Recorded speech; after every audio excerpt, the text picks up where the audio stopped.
Hey guys, Godfather of Anxiety here again.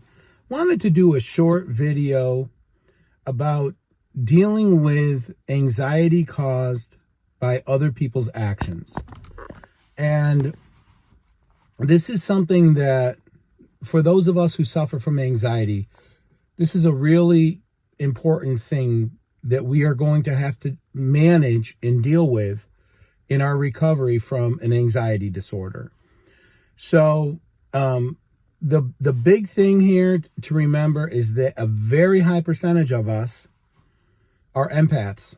So we are already extremely cognizant of other people's actions and emotions.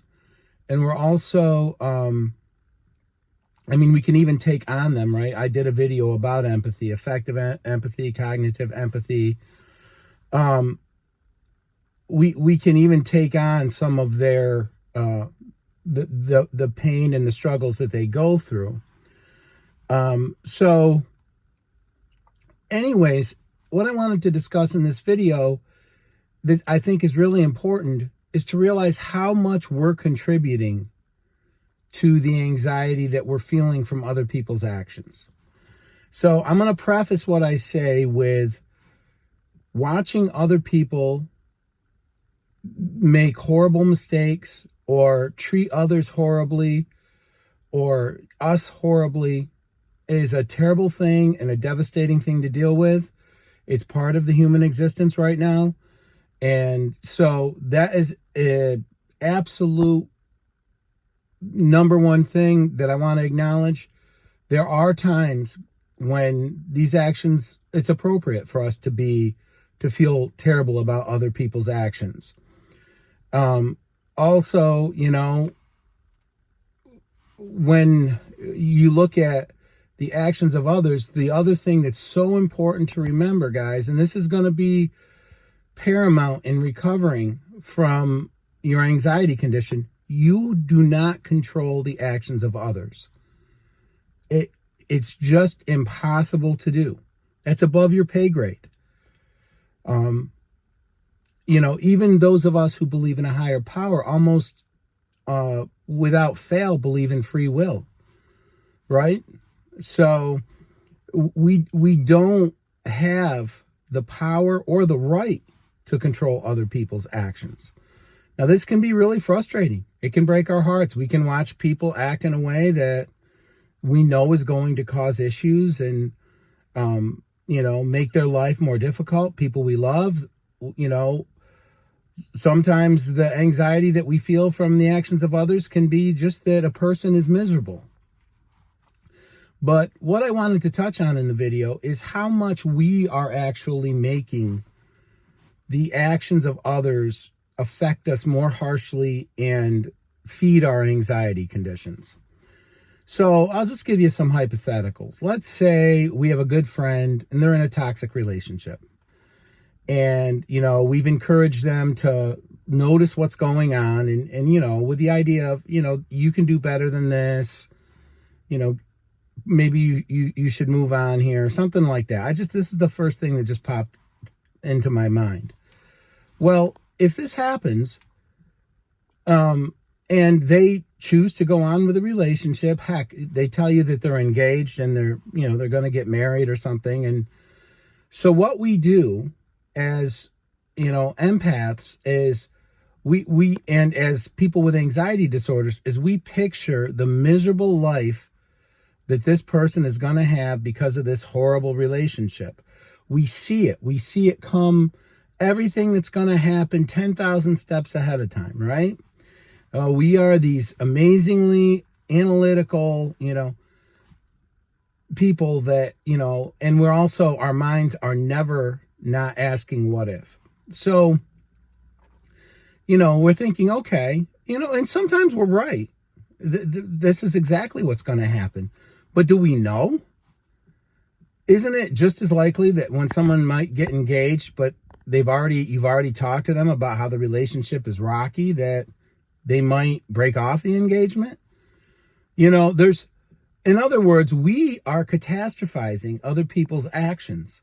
So the first thing we do is we go right to the We go right to the worst case scenario where basically you're losing a friend and your friend is going to have a miserable life. Again, which is a possibility, but it's not, this is not something that you can see. You don't have a crystal ball. You don't know for sure this is what's going to happen.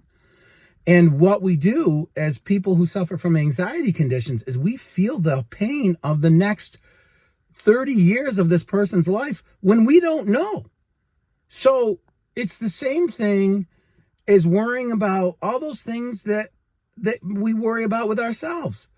Like when we're worried about a test, like we have cancer, we have some other horrible disease. Well, most of the time, not all the time, because we do face these things, but most of the time, the results are okay, right? Maybe we're dealing with something that's a lot less of a mountain than something like cancer or some serious. The same thing applies when we're dealing with other people's actions. Don't go from 0 to 100 when dealing with other people's actions. I'll give you another, for instance. If you're anything like me, have you ever had an interaction with somebody and they seemed off the whole time and they weren't as warm or friendly as they normally are? Well, a neurotypical person, guys, goes, okay, they're having a bad day. Maybe something went on at home. Maybe, they just woke up on the wrong side of the bed, right? But when you have an anxiety disorder that you're attaching to other people's actions, you think, what happened? Did I do something? Did I say something? Did they hear about something I said? What's going on? And you really bring yourself to this crazy place where you're trying to remember everything you possibly could have said that could have gotten back to them. And you don't get sleep that night because you're so worried about, boy, why were they so, why didn't they, why weren't they joking around with me? Why didn't they laugh at my jokes? Why did they seem so quiet? And then, so you might spend a day or a week, whenever the next time you see them, they're right back to normal.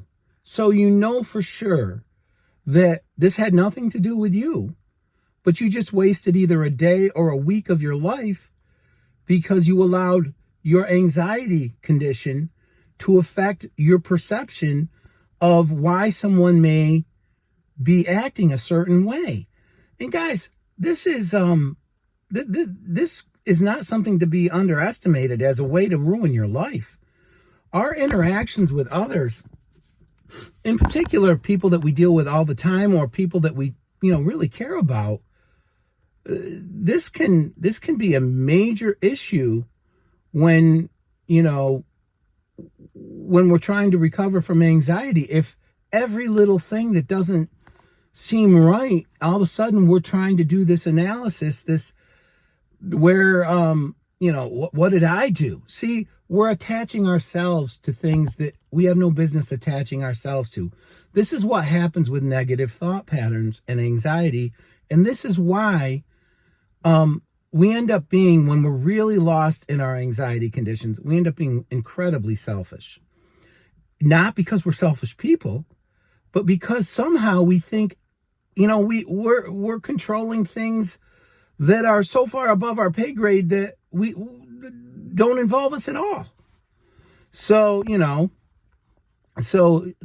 so that there's anxiety that you feel when you, because of the actions of others, like I mentioned, like someone's acting different than you think, or you're trying to warn somebody and you think that they're ruining their life, and you internalize it and you feel everything that's going to happen. And a lot of the time, this stuff, it doesn't happen. A lot of the time we're wrong. And a lot of the time what we're doing is we're catastrophizing with other people's actions and we don't realize it. The same thing that I have always been in the habit of doing whenever I hear sirens. Guys, I'll hear sirens and I start going through all of my family members, all of my loved ones, and thinking, where are they? Pointless, right? If something happened that involves sirens with my family, do I have some control over it? No. I can go to the hospital and visit them. I can pray for them, but I can't. I have no control over what happens. And it's already happened if there's sirens. But see, that's what we do when we have anxiety. And we somehow think that, we're masters of the universe. Guys, we control our own actions. That's all we control. So, if you find that, people's actions, whether it be something, it could even be something, actions you hear about others doing, why, maybe it's some terrible thing that we see on the news. Why would someone ever do that? But then we're starting to actually take on the horror of what happened. Maybe it was a shooting or a murder or something. Guys, what happened? Well, it probably started in their childhood and developed over years. It could be an untreated mental illness. There's all kinds of things. It could be that they were injustice collectors and they're sociopath narcissists. We don't know. But we don't want to internalize. We certainly don't want to be effective empaths when it comes to terrible things that we see. Because the bottom line is, there's not always a good answer. Sometimes people just do bad things. Sometimes people just make bad choices. And all you can do as a friend or a loved one or anyone is, if you have an opportunity to give sound advice to somebody that maybe they'll use at some point, okay, do it. That's the loving thing to do. That's the right thing to do. But then you can wash your hands. You did what whether you're encouraging your child on how they should pursue education or a job, or they're going to do what they want to do, or, they have their own life to live. And this is something that, we always have to remind ourselves of as empaths and as people who care so deeply. Things aren't always gonna, go the way we want. That's just not how it's gonna happen. And, in the end, what I always feel, and, is I fall back on my faith and know that in the long run, people who are trying, to treat others better than themselves have happier lives while they're here. And, I truly believe that. So, sometimes the world can make you jaded, right? Because there's a lot of badness out there. There's a lot of things that go on that, if you're not a sociopath, you just can't understand. But don't let the actions of others feed your anxiety, and then pay attention to how much you are attaching your anxiety to, you're attaching your anxiety to other people's actions. Because a lot of the time we might be making Mount Everest out of an anthill, right? A lot of the time we're taking them to age 60 because of an action, or we're thinking that our boss is mad at us because, they didn't laugh at our joke. And that's our anxiety condition, attaching to the actions of others. So I just wanted to make a short video. It's already a little longer than I wanted to make, but guys, pay attention to this.